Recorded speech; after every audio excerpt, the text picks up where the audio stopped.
Alright, so we just retrieved the 2 soul and have infused the Master Sword with its light. Now we can finally tackle the larger northern portion of the dungeon. As you enter this area, there are several Twilight keys, as well as some Twilight vermin in here as well. Defeat them as you work your way forward, and you'll see that as you swing your sword, you are actually removing the black fog. Notice, however, that if you barely touch it as you're running around slashing it with the Master Sword, that you will transform. This is very annoying, so just take it slowly, and hopefully you won't transform as you're running around. At the end, you will encounter a Twilight Dekubaba, which isn't much of a threat, and you'll find 2 more orbs here on top of this platform. They look very similar to the soul itself. You can pick them up and place them in one of the very obvious holes in the floor that is in the black fog.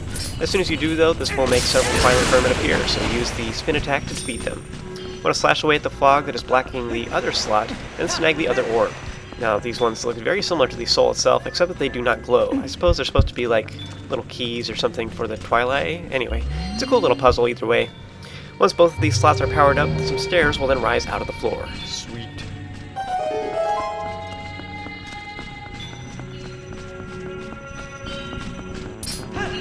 At the top of the stairs, just kill the Twilight keys and then slash the dark orb with your sword, temporarily powering it up.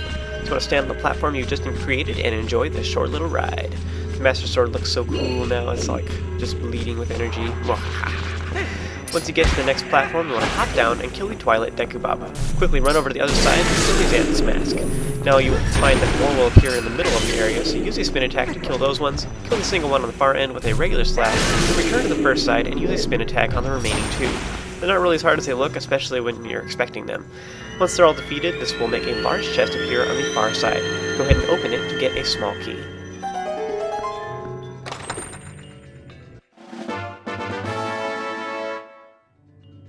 With that in hand, you want to run back to the 3 dark orbs and use the spin attack. This will make a platform appear in the center so you can ride all the way over to the locked door. You want to watch out though, since there are a bunch of Twilight keys that are hanging from the ceiling, and they will come after you if you take too long.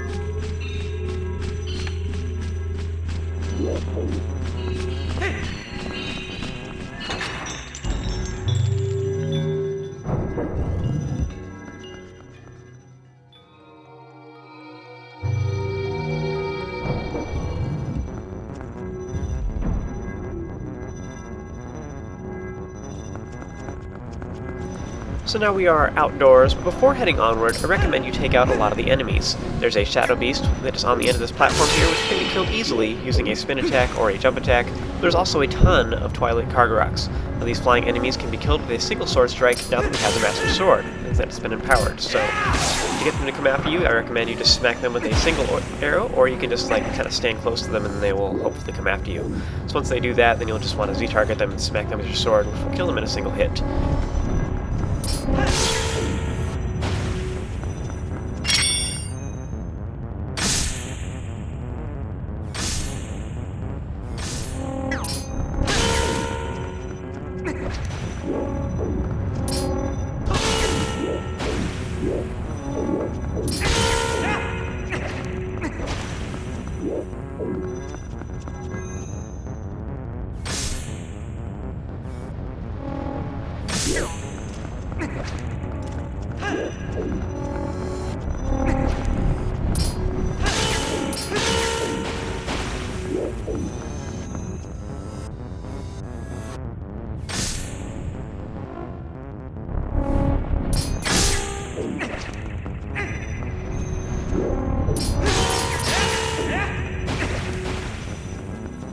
Once you have killed most of them, you want to stand between the 2 dark orbs that are on the end of the platform and use a spin attack.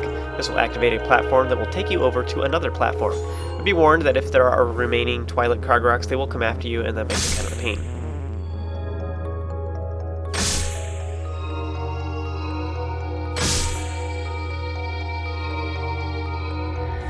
Near the end of this platform's travels, you will begin getting fired at by a Zant's mask up ahead.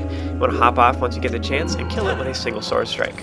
Once you have defeated it, you want to stand between the 2 dark orbs and use a spin attack. This will activate yet another platform, which takes you back to the original area.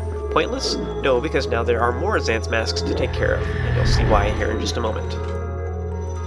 Jump off once you get the chance and run in for the kill. I recommend using sword attacks to defeat them, since now it will only take 1 hit. There are a lot of other weapons you can use as well, but this will be the fastest. Now if one of them does shoot at you, you can simply Z-target it, and this will allow you to use your shield to deflect its attack, or you can roll out of the way and then kill and smack them. Either way, you know. So there are 3 in the middle of this area, and there's also 3 next to the door. Once they have all been defeated, a large chest will then appear. Go ahead and open it to get a small key. And while that will allow us to enter this next door, we aren't quite done with everything we have to do in here just yet.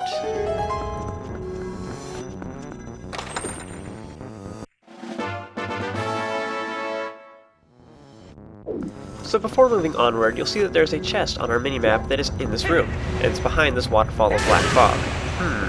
Use the spin attack to temporarily make the fog go away, and then jump through. You can kill the 2 Twilight Kargoroks that were hiding behind the foggy veil. Next, you want to look upwards to find a target. Use a double claw shot and simply follow the very obvious path.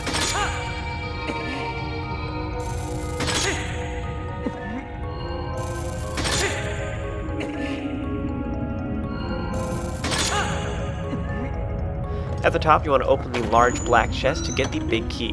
This will allow us to enter the boss door up ahead, and I'm sure you'd be hitting yourself if you neglected this. That's everything we had to do here, so work your way down, jump back through the fog, and then enter the locked door.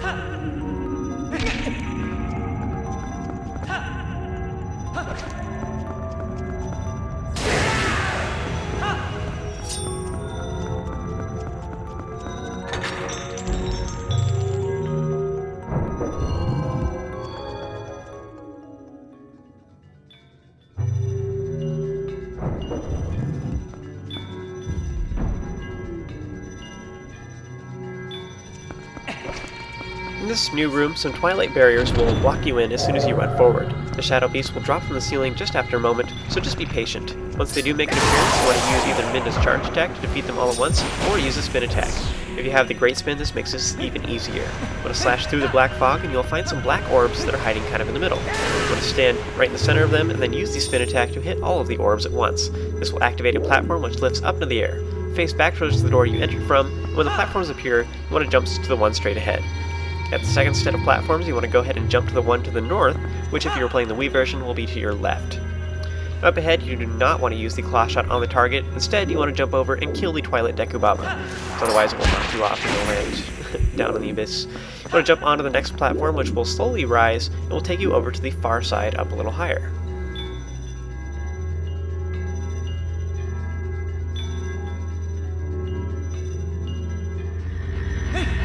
Once you get close enough, you want to go ahead and use the target that is over there to get onto the platform. Then be sure to kill the Zant's mask as soon as possible. You want to use the claw shot on one of the targets again, and then latch onto the target that is hanging from the ceiling.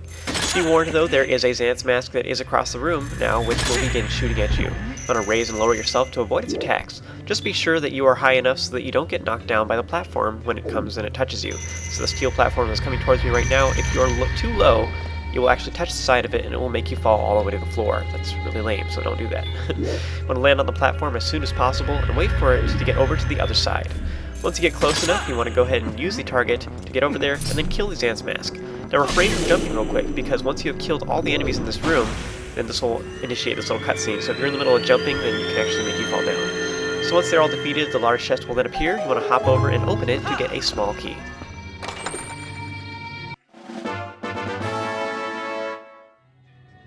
Yay!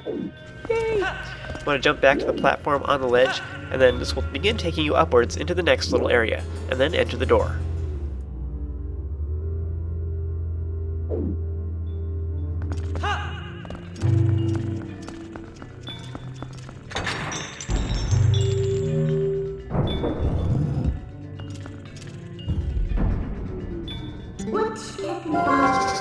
In this final room, you encounter a ton of Shadow Beasts, or Twilight Messengers, or the zillion other names that they go by. Dark Beasts. You want to kill the one that's at the entrance and then run into the black fog. This will keep you from using your Hylian form, unless you run in and slash your sword and stay in the corner and just continually slash your sword over and over again. But that's unlikely to happen because it'll be really hard to kill all of the Shadow Beasts at once. So anyway, inevitably you will turn into your wolf form probably, so dash around to avoid getting hit, and then all these Shadow Beasts will practically land on top of you, so I suggest you just keep moving so that they don't surround you. Use Minda's charge attack whenever there is more than one to keep them from reviving.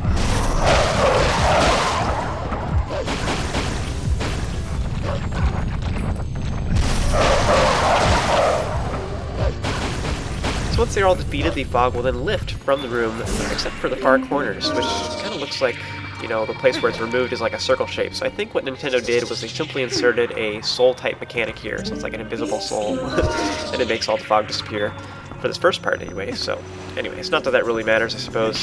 I'm going to go ahead and slash the jars that are around here for some recovery hearts in case you are hurt. There's even a fairy that is in one of them that you can put in a bottle.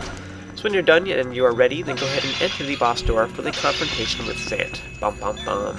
There's a very lengthy cutscene in which he rambles, which I will include without audio commentary for the remainder of this video. If you'd like to skip ahead to the battle, simply join me for the next video.